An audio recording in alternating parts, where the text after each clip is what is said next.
Hi, I'm Joel. And I'm Leah, and today's video is all about advice and tips that we have for you if you might be moving to London. These tips obviously can also apply whichever city you move to in the UK or abroad, but because we live in London, We're they just are going to be... talking about our own experiences. Yeah, exactly. Exactly. Exactly. Snap. And this video was quite highly requested. We get this message sent to us on Instagram, I'm moving to London. Any advice? Do you have anything? And we do have tips. So here you go. Yeah. Shall I kick it off? Yeah. Okay. Number one is location. When you move to London, there are options. You can live in Zone 1, which is the centre. Zone 2, still the centre. Zone 3, a little bit outside of the centre. Zone 4, 5, 6, you get the picture. Obviously, a house in Zone 1 is going to cost a lot more money than a house in Zone... So I think it goes to Zone 9 officially. Does it? Yeah. Wow. But yeah, that obviously Zone 9 is going to be fairly cheap compared to Zone 1. Currently, I live in Zone 2 and I don't have to pay that much for travel. But there was an option to say live in Zone 4, pay a lot less on rent, but I'll be paying a lot more to travel into London. Yeah. It's tempting to move very far out and think that you're saving a lot of money on travel. Yeah. But obviously the further you move out, the more money you've got to pay travel-wise. So really it's a bit of a balancing act. You want to find a place that's good value, but you also want to find a place that doesn't involve paying so much money for rail cards, for Oyster cards. Yeah. And on that note, do your research before you get here. Don't arrive, get to Heathrow and be like, right, how do I get on the tube? Yeah. Make sure you've got yourself an Oyster card and stuff like that before you get here. Yeah.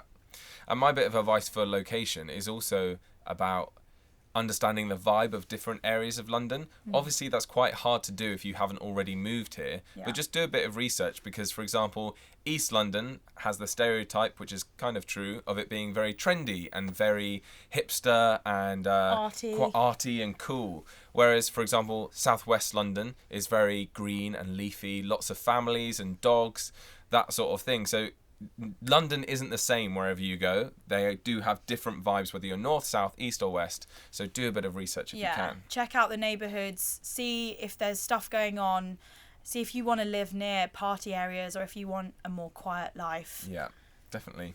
You can't go wrong. And if you're really stuck, ask us in the comments. We might be able to recommend. So the next tip is all about social life. Social life is so important and a lot of people move to London to get a social life.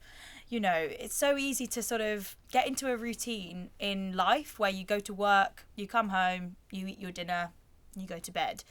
And what life is that? You've got to find the balance, haven't you, between work and social life. So I think one of our biggest tips would be to join some clubs, whether it's networking with people who've got like-minded interests. Yeah. We love coming to events here at the YouTube space because we love creating content and posting it online, and we've made so many friends through this community. Yeah.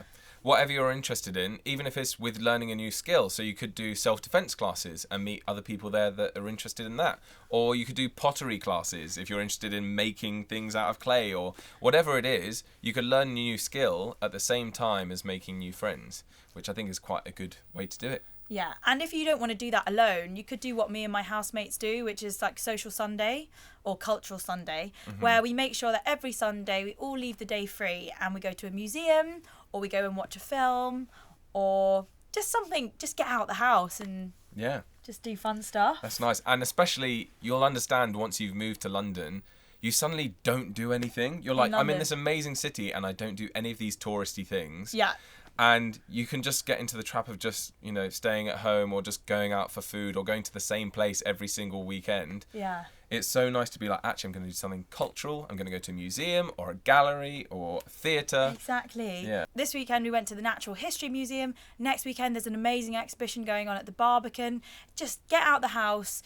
It's usually about £10 a ticket. I've got a student card, so I'm actually £8 almost everywhere. I've been making the most of my student card. It's been amazing.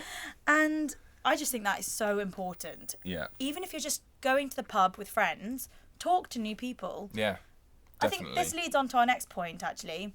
Living. Who you live with. Yeah, exactly. So, for example, you might be Italian and you might move to London and live with a group of other Italians excellent, amazing.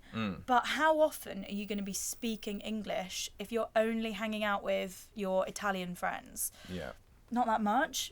Get out, go to the pub, go and socialise, go to bars. We've got so much going on in this city. Yeah. Push yourself out of your comfort zones. That was my top tip, I think. Definitely. I think it's a question we get asked a lot is how do I make friends with British people? Because I had a message the other day being like, oh, I've heard that British people are really reserved and quiet. Like, how can I talk to them without coming across weird? That's nothing to be afraid of. Don't assume these stereotypes are correct until you've moved here, because actually you'll find that not all British people are quiet and reserved. Yeah. Obviously, we're not quiet and reserved. No. So that's not necessarily the case. Yeah, and how do you go up to someone? You just do exactly that. You've answered your own question. You just go up to them and say hi. Definitely. You know, where are you from? You sound like you guys are from London. Are you from here?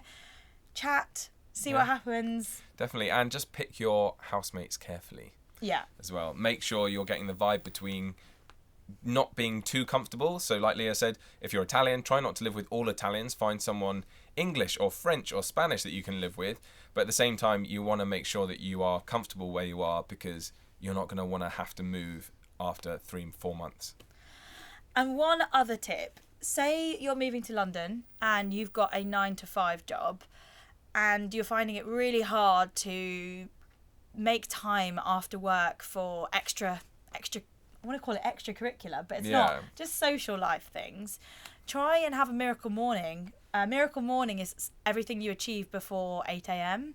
So try and wake up super early, do some stuff, do some exercise, drink a litre of water, write a blog post, do whatever you want to do, and then be like, oh, cool, now I'm going to have my breakfast and leave for my job. I guess that's a tip to everyone, not just people moving to London. Oh, yeah, that's just a life tip, guys, and that's something I really want to do. I want to start having miracle mornings, and I want to be a morning person. Yeah, I'd love to be a morning person. I'm just not. I look at the clock and I'm like, no, I just want to go back to bed.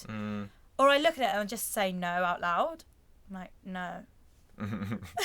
Not today. Not today. But those are the best tips that we can come up with for you guys. We will probably do another one of these videos because obviously we can't condense how to move to London into just, 6 points. But hopefully these are helpful. If anyone's watching this for conversation practice, we hope you've enjoyed that. Yeah. And we will catch you next time, guys. Thank you so much. See you. Bye.